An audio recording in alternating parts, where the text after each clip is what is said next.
all the so-called black people around the world, we got to come together and be one. Why are we still separating ourselves, making differences between ourselves when we're all just black people? Why can't we unite, finally? Why can't we finally unite? We've been separated as people, we've been separated through flipping slavery, we've been separated, even after that we were separated. And now we separate ourselves in a time where we could be finally uniting. What is our problem? You vibe to Afrobeats but would never claim your African roots. You scream Wakanda forever but turn your back on Ghana, Nigeria, Cote d'Ivoire, Burkina Faso, Namibia, Kenya, South Africa, and the rest of the African continent.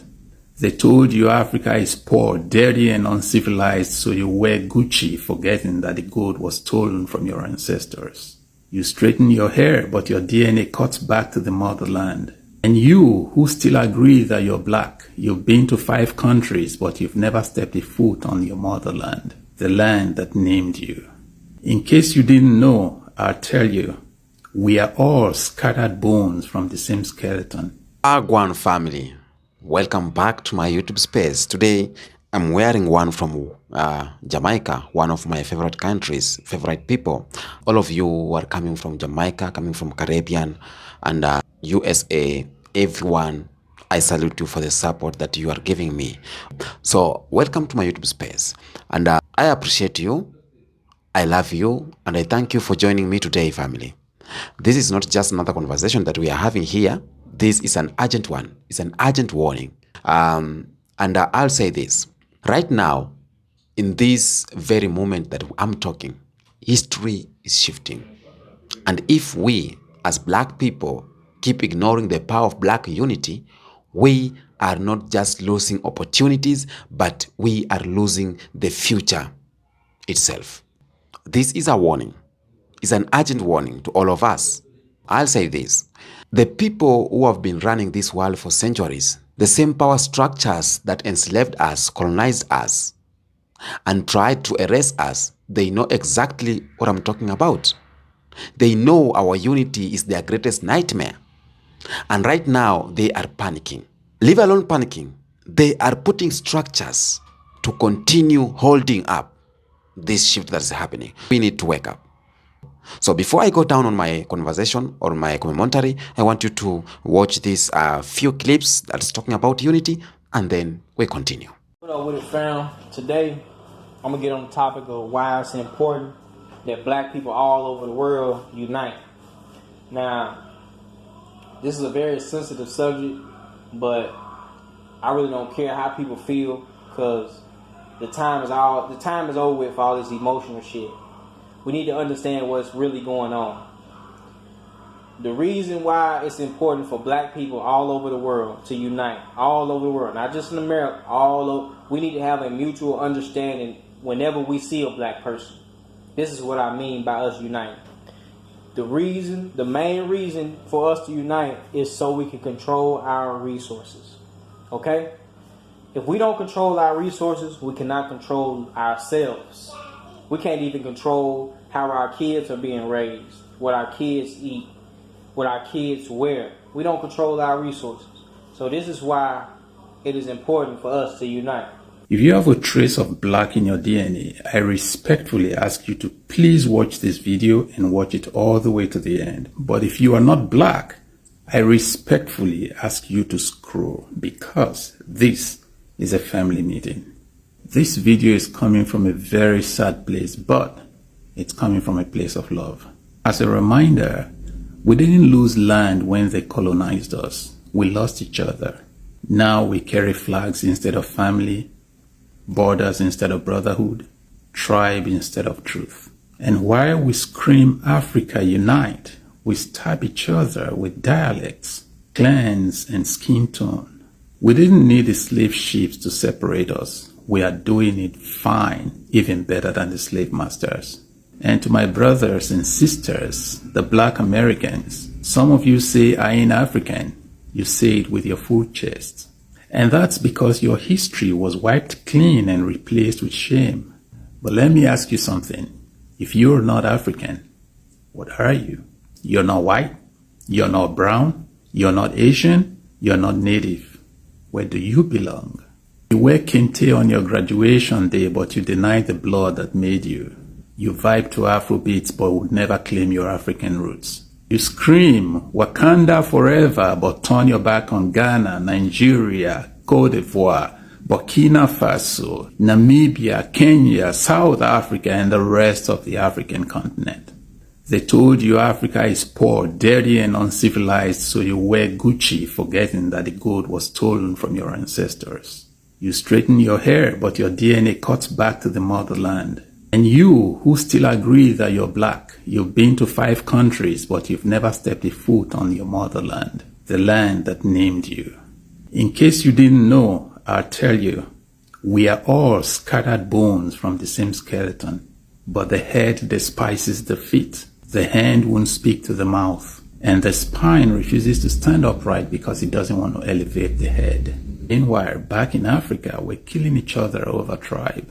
We're hiring only from our own region. We're marrying only our ethnic kind. We're voting not for competence, but for cousin, for tribe, for religion. We're the only race whose diversity became a weapon not fashioned against our oppressors, but against ourselves. We're the only people who can't unite because we are so busy trying to out-purify each other. You're Igbo, you're Yoruba, you're Akan, you're Zulu, you're Ewe, you're Fulani, you're Tutsi, you're Ashanti. But guess what? To the rest of the world, we're black. Like it or not. When a police officer shoots you, he doesn't ask for your tribal card. When the visa officer denies you, he doesn't care where your ancestors come from. So why do we keep dividing the land that our ancestors bled to preserve and protect? Let me be clear. Your tribe is your heritage, but not your identity. Africa is your identity. Blackness is your banner. We didn't ask to be scattered, but we must choose to be reunited. We must build a future where a black boy in Detroit sees a brother in Durban. A sister in Nairobi cries when a black girl dies in Louisiana. A man in Accra feels in his bones when a brother in Brazil can't breathe. Because our pain is global, our healing must be as well. We use the chainsaw, but the only thing we keep cutting is ourselves, not the chains that holds us down. So this is a call, not to war, but to wisdom. To stop asking where you're from and start asking, where are we going? To stop fighting over tribes and start building a tribe of tribes. To stop denying the blood that raised you and start embracing it with every breath. Because if we don't unite, we'll stay divided and continue to be prey to our predator.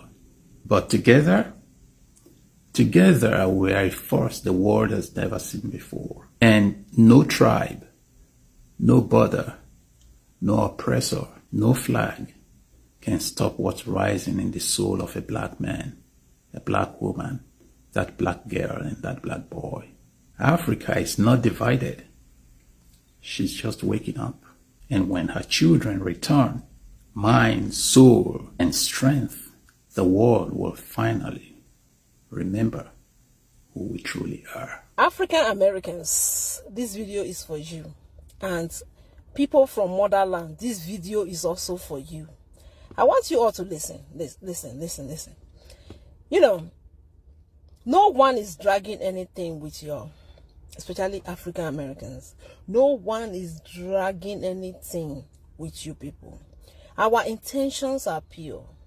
When we were leaving Africa, our plans were not to come here to compete or to fight, neither to hate any one of you. But understand that, especially those of us that were born in the 80s, our parents, the way they raised us, we were raised to love, we were raised to understand one another. We were not raised to like pick on anyone or to hate on anyone. We were not raised that way. We were raised with love. And remember, that time, there were no TV, there were no really, it's not TV, there were no social media. because I grew up seeing TV, all right? There were no social media. There were nothing much. So we still play around. We play under the rain. We play with our pants. We play, you know what I mean? Yes. So when we come to the United States, our plan is to be responsible, is to mingle with anybody that we see, not just you African Americans, even with the white folks. You know, but I don't understand where this competition is coming from. Because there was this video I saw today. When I watched that video, I'm like, Africans from motherland, you guys need to start backing off from these African Americans. Because a lot of you still don't get it. The truth is that a lot of African Americans don't want us. We see you like our brothers. We see you like our sisters. You know, I know that our forefathers or whatever might have happened, whatever they might have done to you guys. I wasn't there. It wasn't me. All I have in my heart is the heart to love, you know. And I love everyone except those that don't really want me around them. And I can clearly understand and move away from them. So all these fights on social media, we need to put an end to it. We need to put an end to it. Understand that Africans are hustlers. Africans are hustlers. Remember where they are coming from. They are coming from far, far, far away. A lot of them don't have uncles. They don't have aunties. They don't have brothers. They don't even have cousins. They don't have nieces, nor nephews. So they have that intention to succeed. Their plan is to succeed. So maybe I'm just wondering, maybe a lot of you see them as a threat because of the way they are excelling. Because Africans are really succeeding here in the US. I understand that. But let's take it easy with ourselves. It's okay if you don't want us around you. And I'm even happy that a lot of you are coming out here on social media talking about it, you know, really voicing out how you don't want to see us. Me as a person, I don't dislike you guys. I love you people, especially the way you dress, the way you take when it comes to cosmetic. You guys are so good. You know, there's nothing to hate about you guys. So, but it's okay if you don't want us. Africans from motherland, focus on your goal. Our goal is to succeed. Keep excelling. Focus on your career. And you guys are doing well. And for our African American brothers and sisters, we wish you well too. You know, because in that video, the lady was like, my parents from California. That's fine. I am from Nigeria. I was born in Nigeria and I live here in America. And I'm happy that I'm here. I love American as well. Anyway, I don't want this video to be too long. Let's be very mindful how we treat people. Okay? All right? Everyone has an accent. The fact that we have accent doesn't mean that we don't understand things. The truth is that when people claim not to understand you when you speak, write it down. And I guess they will be, or hope they'll be able to read that. All right? Anyway, I'll leave you now. Go and support any Black American businesses. Do you know how silly that sounds? Hey everyone. The stuff with the, you know, African Americans not going support African businesses is so silly to it's not even funny. And the Black diaspora is actually being watched constantly. So I'm just gonna say this. If you are around low vibrational, pretending to be enlightened African Americans or Africans, get away from them immediately. Get away from them immediately. There is a movement. There is a whole lot that's going to be happening in the next 5 to 10 years. You can either be a part of it or not be a part of it. But what we're not going to let you do is cause division. If African people are so great and so smart, why were they so easily tricked into colonization and enslavement? What should be our objective as a people to move forward despite what's been going on for 400 years? 2 questions that, if left unanswered, can lead to feelings of despair in our community. But don't worry, my name is Brother Legend, and I'm here to raise your consciousness. Africans' greatest strength had been used against them and turned into their greatest weakness when colonizers landed on their shores. Even today, Africa is the most genetically and ethnically diverse continent. It's home to over 3,000 ethnicities. Unlike Asia and Europe, which had conquerors to come and unite all of the people, Africans were able to live in peace amongst each other, which led to different ethnicities and cultures lasting thousands of years. However, each culture didn't see the next culture as one of their own, which made it easy for someone to step in and say, hey, we'll give you weapons and you sell us your neighbors, or we'll give them weapons and they'll sell you to us. Faced with that choice, it seems pretty simple. I mean, I don't even talk to my neighbors, but if you see your neighbors as your family, it's not so simple. Africans' diversity was used against them as a weapon. And when someone uses division amongst you as a weapon, there's one way to take that weapon away. The number one objective at the front of every African's mind should be unity. In order to reverse the damage caused to us by years of oppression, African people, black people, have to do one thing, and that is unify. The Bantu people of Africa have a word called Ubuntu. That word means I am who I am because of who we all are. African brotherhood and sisterhood is important because ever since Europeans landed on the shores of Africa, they have been trying to divide us. They've divided us by which language they taught us, which country they brought us to, which religion they gave us. We are all tied together, but not just how we're oppressed, but a shared land, history, and culture going back thousands of years to the continent of Africa. Seeing each other as family takes away our enemy's greatest weapon, and I think they've used it long enough. Amadla. All the so-called black people around the world, we got to come together and be one.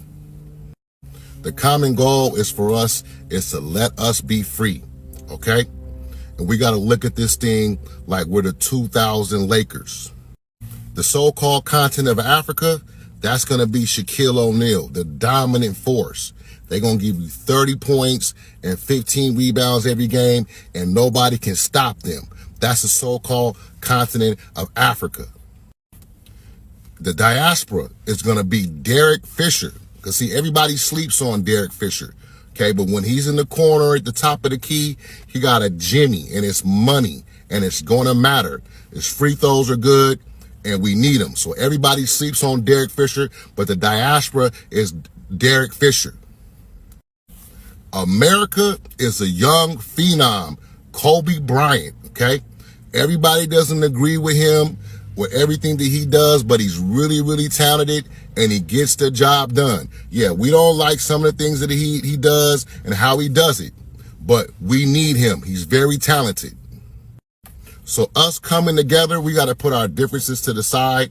And yeah, some of the things that we say about each other may even be true. It may even be true. The things that we say back and forth to each other may even be true, but we don't got to be friends, you know, after we win the championship. You notice that Kobe and Shaq weren't like real friends outside of basketball. We got to come together for that championship and what matters. Put all the arguing to the side. Yeah, you may be right about this. They may be right about that. And we may be right about this. But in the bigger scheme of things, it's not going to matter. Okay? And Russia is Phil Jackson. Okay? So if we all come together and win this championship, we'll celebrate with each other after we win. We got one common goal, but when we're done, we can go our separate ways. Okay? We don't got to be buddy and all that. Okay? But if it turns into that, then that's fine. But we got to come together with this force. Welcome back. The white power structure for centuries thrived on one main strategy. And this strategy is what I call divide and rule, or divide and conquer rule. They split Africa into over 50 artificial countries. They drew borders just using pen. On a paper like this, they drew borders dividing Africa. They did that not to give us freedom, but to weaken us. They created borders that didn't exist before colonization. They used different languages, English here, French there, Portuguese, and they did this to make sure that we couldn't easily talk to each other. They splitted tribe against tribe, religion against religion. And upon this division, it didn't just stop there with the continent of Africa. When our ancestors were stolen during the transatlantic slave trade, they didn't just rip them from their homes. They ripped them from their culture, from their history, from their religion, and their connection to each other. African Americans were told that Africans were like this. They don't like them. So we were taught to separate each other. Africans were told that African Americans were dangerous. Caribbeans were told they were somehow better than the continental Africans.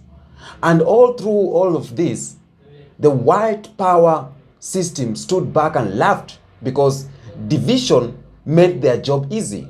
They continued to conquer and to continue to tell us false narrative to continue dividing ourselves. We may say this happened way back then, but let me tell you, it is happening up to today.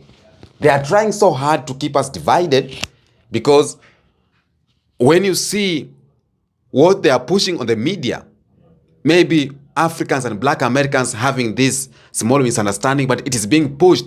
It's getting millions and millions of views. But when we talk about unity, and somehow it's not moving. This is to tell you that the agenda is not for Black people to unite. The agenda of the white system or the white structure is to make sure that Black people all over the world continue dividing. And when I see Black Americans on the social media talking about we ain't Africans, Africans don't love us, damn it, this thing passed. It is long way back. We are living the future. We are living current. When I see Africans on social media talking about they have better culture than African Americans, God damn it. When are we gonna leave all this behind and unite as one thing? Let us just try the unity thing. We see if it's working. Now, for the first time since slavery, African people across the globe are speaking to each other in real time. Right now. African youths all across Africa, in Nairobi, in Lagos, in Accra, in Kigali, they are talking directly to African Americans in New York, Chicago, Atlanta. Caribbean brothers and sisters are linking up with African influencers. Businesses, leaders, and activists are linking up. The internet destroyed the middlemen. We are now talking direct. We don't need CNN or BBC to tell us about each other anymore. We go straight to the source.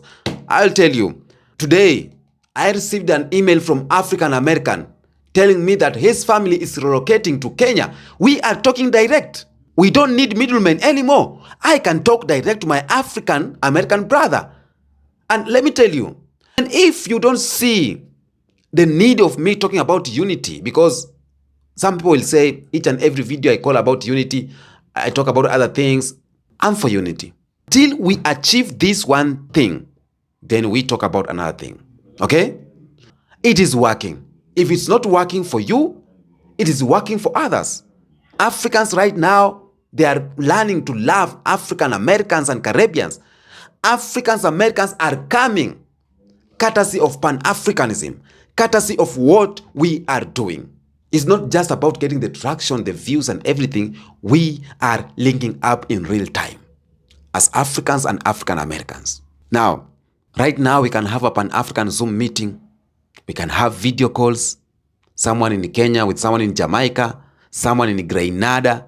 We can organize business deals, cultural exchanges, and political movement without waiting for permission. And you better believe that the system is watching this very, very closely. Because when the descendants of the enslaved connect with the descendants of the colonized, we form something they can't control. We form something that is very strong. The descendants of enslaved Africans with the descendants of colonized Africans. When we come together, because we have shared agenda, we have a shared story, you know. All of us were colonized, or all of us went through hell, through the hands of the same oppressor. So we got something in common. Nobody tell you that we didn't face these issues the same way. We got everything in common. Now, let me talk about how we know they are panicking. Because believe me, I have seen signs of white panic. I have seen signs of the empires panicking. I have seen signs even in the eyes of Donald Trump. I see signs of fear of black unity. And that's why every day he's doing what he gotta do to make sure that black people are under control, to make sure that black people are going back to the farms, going to work, exploited jobs. But let me tell you, it's not gonna happen. Black people ain't falling for the bait anymore. There are signs that the white is panicking. First, notice how Western media is suddenly obsessed with African instability. Every time African takes a step forward independence, whether it's Burkina Faso, whether it's Mali, in Niger, kicking out French troops, the headline screams chaos or terrorism. Why? Because independence or independent Africa threatens their access to African resources. Signs of how they are panicking. Pay attention to immigration policies in the West. White America and Europe are suddenly very concerned about African and Caribbean immigration. Not because we are overwhelming their countries. No, the numbers are small compared to others, but you know what? Because they fear the influence of our culture, they fear the influence of our politics, they fear the influence of our confidence. They know the more of us unite, the less we rely on their systems. And that's why you see all these immigration policies here trying to oppress black people. The signs of panic, the corporate panic. Look at music, sport, and fashion industry. Global culture is shifting towards black creativity, African rhythm, and diaspora influence. But instead of celebrating, big companies right now are trying to buy, are trying to own and control it. They don't want us to control our culture because culture shapes power. Those are signs of white panic. And even you have the evidence where you are. If you are from Chicago, if you're from America, you have evidence that there is panic going on within the white structures. Right now, I see white people, they are joining black forces, they are following black culture, they are doing what black people are doing. White people, working class, poor white people, working class white people, they are now realizing the reality and they are uniting with the black people. This is not something to clap for as black people, but it's something to tell them that we were the best from the top. From the first time, we were the front. History tells us a lot. The real history. History tells us that every time black people united, white power shook. Look at the Haitian Revolution, the only successful slave revolt in history that created a free nation. The entire Western world panicked and punished Haiti for centuries to make sure no other black people got the same idea. Look at the civil rights movement. When African Americans stood together, they dismantled legal segregation. White America responded with mass incarceration and economic sabotage. That's according to history. It is pattern. History repeating itself. Let us, when we are uniting this time, let us be so much vigilant. And let not forget the African liberation movement of the 1950s and 1960s. Leaders from Africa like Kwame Nkrumah, Patrice Lumumba, Thomas Sankara, they spoke about not just freeing the countries, but uniting Africa. But what happened? What happened next? Because they dreamed of one African currency, one African army, and one African voice in the world. But the next shocked the world. Cops everywhere. Assassination and constant Western interference. That's according to history. But the global shift is happening right now. The difference from history and now is that they cannot stop the flow of information. When France tries to keep control of its former colonies, the news spread across TikTok, YouTube, Twitter, in minutes. When African Americans protest police brutality, African youth see it and connect it to their own fights against police corruption. When Caribbean people speak about economic exploitation, Africans recognize the same patterns in their own countries.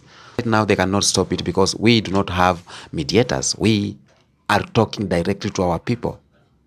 And let me tell you, this global consciousness is new. We are realizing that our struggles are not separate. They are the same fight wearing different clothes. You got me? You got me? Unity is not just about holding hands and singing songs, no. Unity is economic.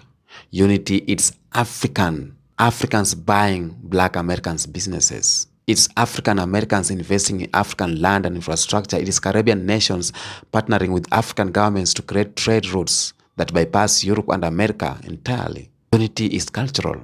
I will talk about unity until I go down to the soil. I will talk about unity until my breath cuts. If we don't unite, I will continue to talk about unity. Unity is something deep. It is sharing music, sharing food, sharing fashion, sharing art without letting outsiders own it. It is telling our own stories through our own media. Unity is controlling the narrative so no one else defines who we are. Unity is political. It is pan-African lobbying groups in Washington, London, and maybe Brussels pushing for policies that benefit black people worldwide. Unity is African embassies standing up for African American in times of crisis and vice versa. We need to unite. And if you assume this, then you are going to lose the future. And the white, as I said, the white is panicking because they fear losing control.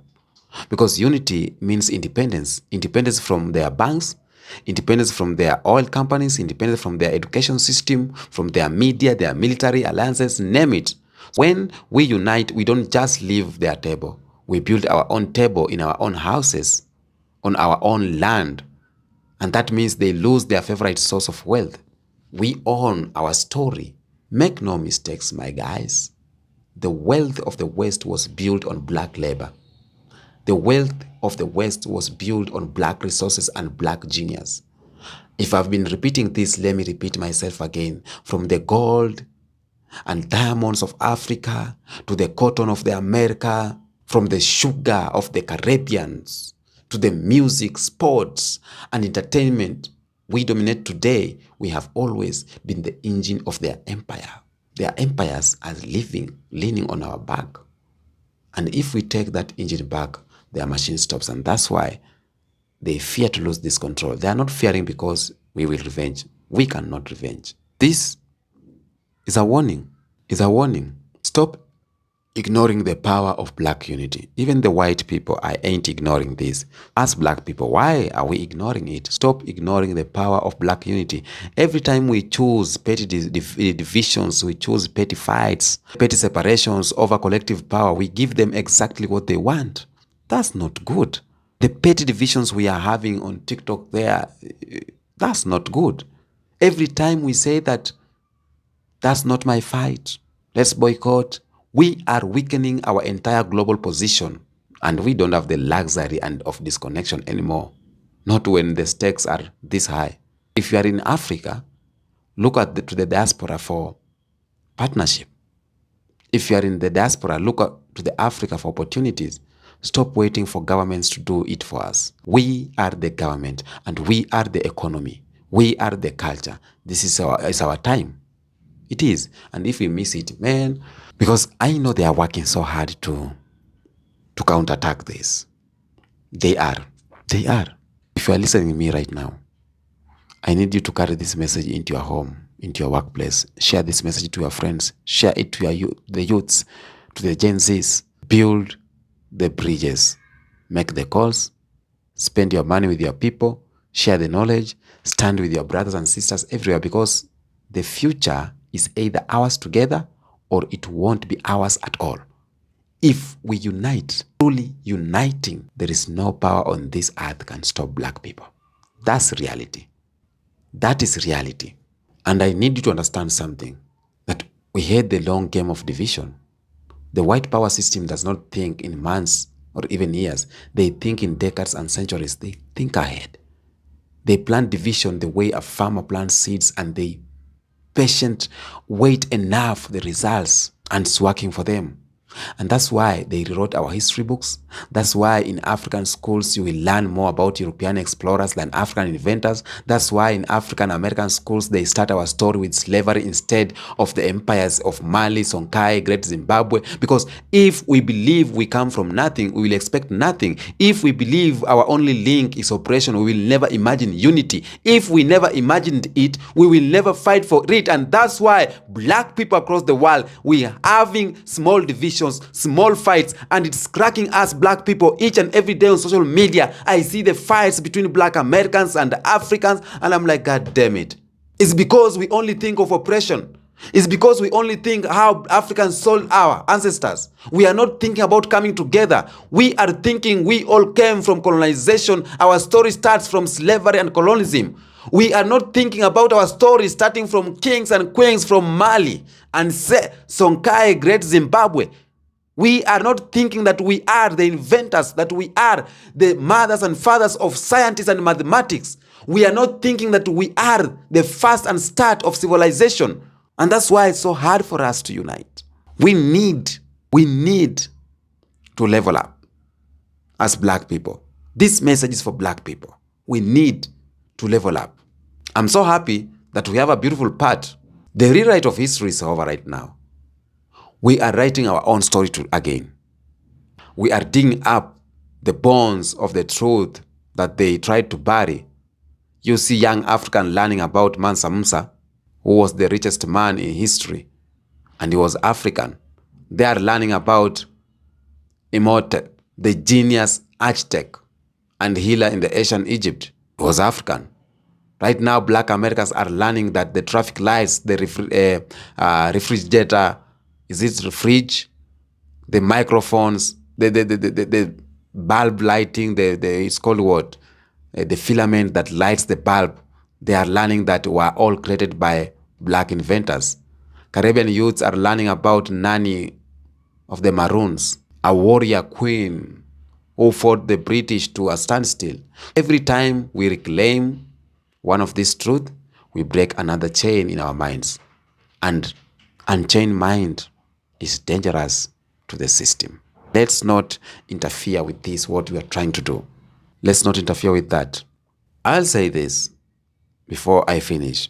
I'll go back to the history and tell you a story in Ghana, an example in Ghana. In recent years, Ghana launched the Year of Return campaign, inviting the African diaspora to visit.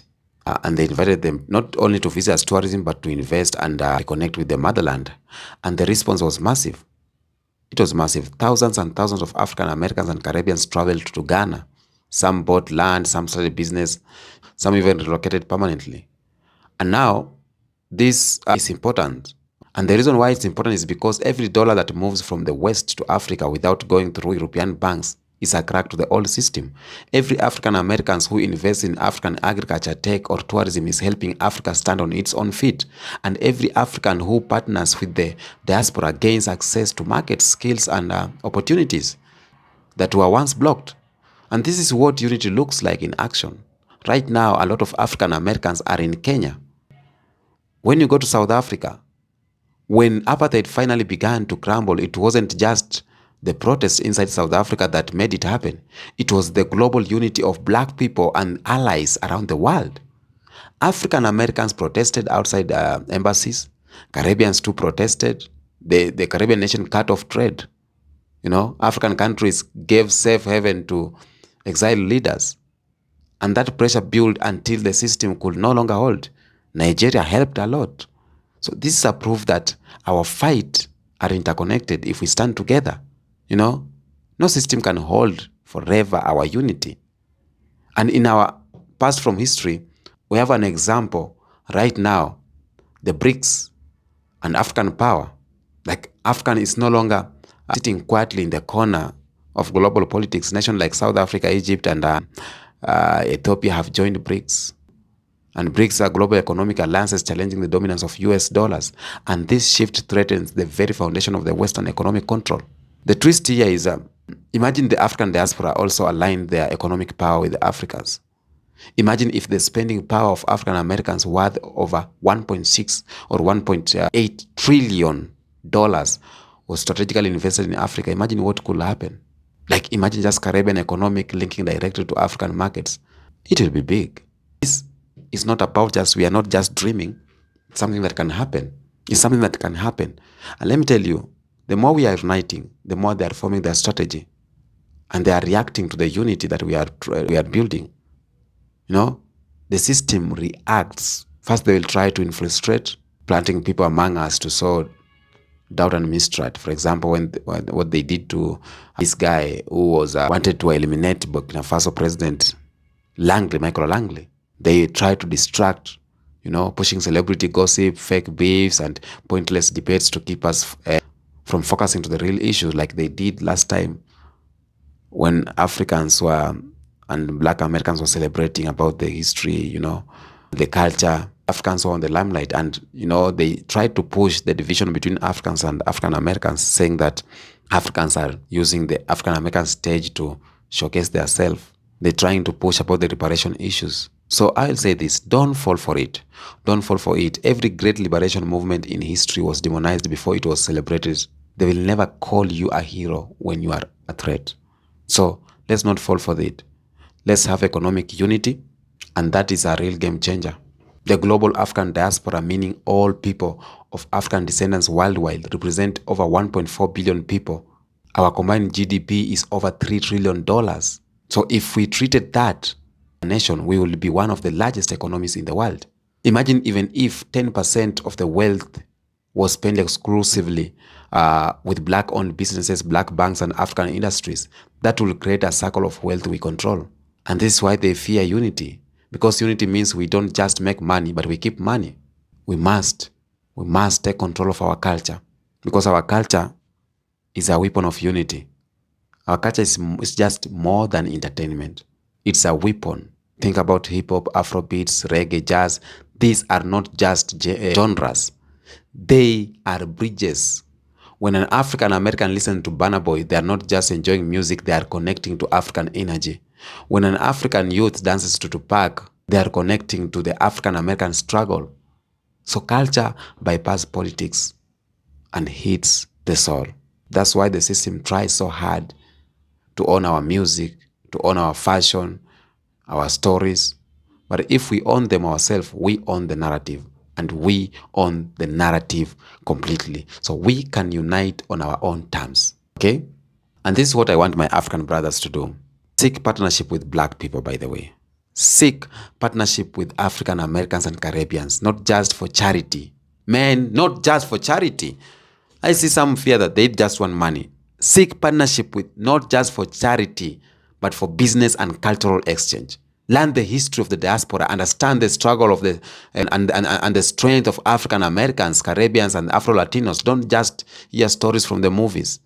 Make it easy for the diaspora to visit, invest, and relocate. Protect African resources from foreign exploitation, because those resources are our foundation of independence. And to my diaspora people, learn about African beyond the stereotypes.